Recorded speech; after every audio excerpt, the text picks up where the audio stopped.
My revival this year was definitely moving out here um, to New York and getting to know everyone involved with this project, actually.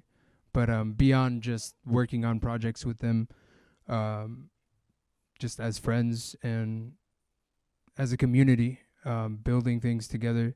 It's something that I couldn't have ever imagined I'd be doing because I lived such an isolated life back home. So it's really pushed me to get out of my shell, and I think that's been my revival this year.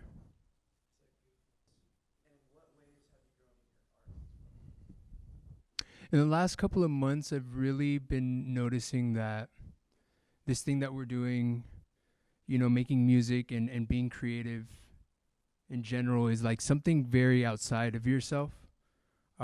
Just taking the ego out of it, and not making it so self-centered, because it really does feel at times like it's something that you're tapping into and that you're reaching into, and it's beyond any single one of us. And I think that's been really liberating. It's been tough at times because old habits die hard, but I think, yeah, that's my answer.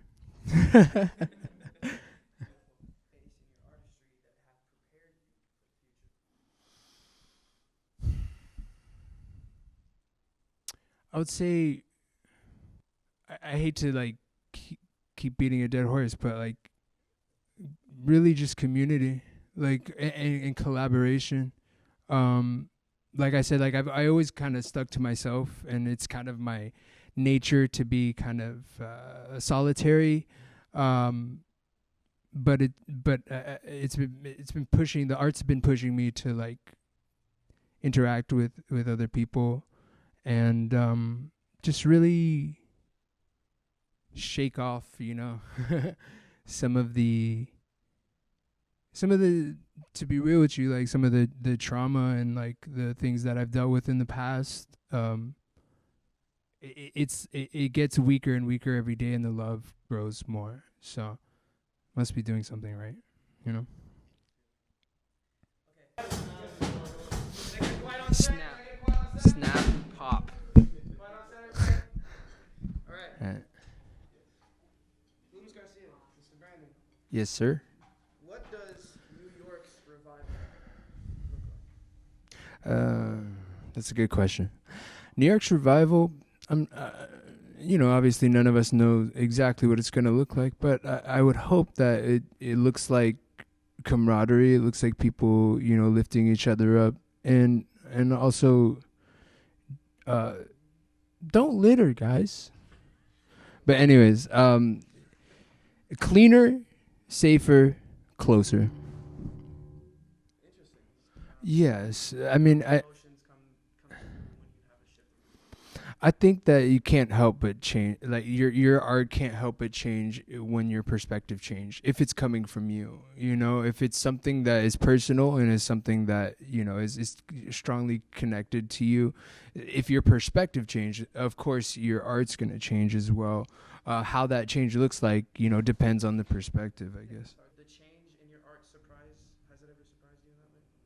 Yeah, all the time. I never know what the hell's gonna come out of me when I make a song, or like when I sit down and I try to, if you never know what's gonna happen that day, and that's part of the fun. It's also part of the frustration, but it's really something that like you can't map it out. Like even if let's say before you even touch a keyboard, before you even turn on the speakers or sit down at a computer, if you blueprint everything and you come with like a very strict minute plan where you have all the minute details played out, it's still not gonna come out the way you planned it, just because there's always that variable to it.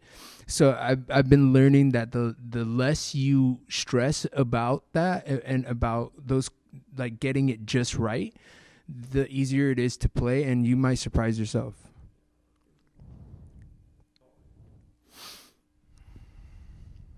Honestly, just trying to have fun.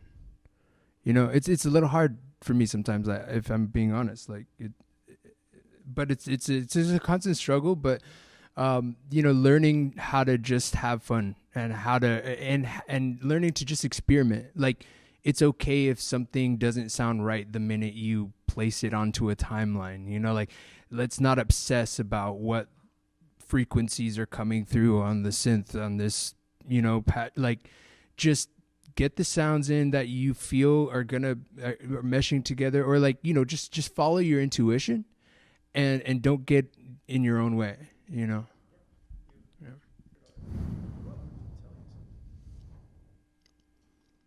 I would tell myself, stop being so fucking hard on yourself, boy. Like, just,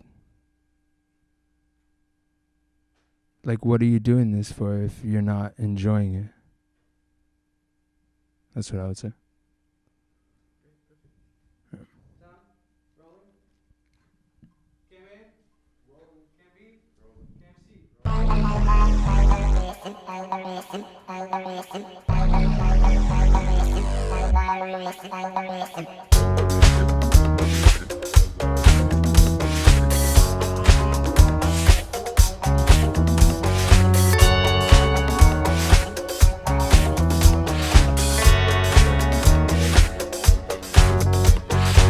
So little time, so many billions of creatures, but for some reason I was hooked on the feature.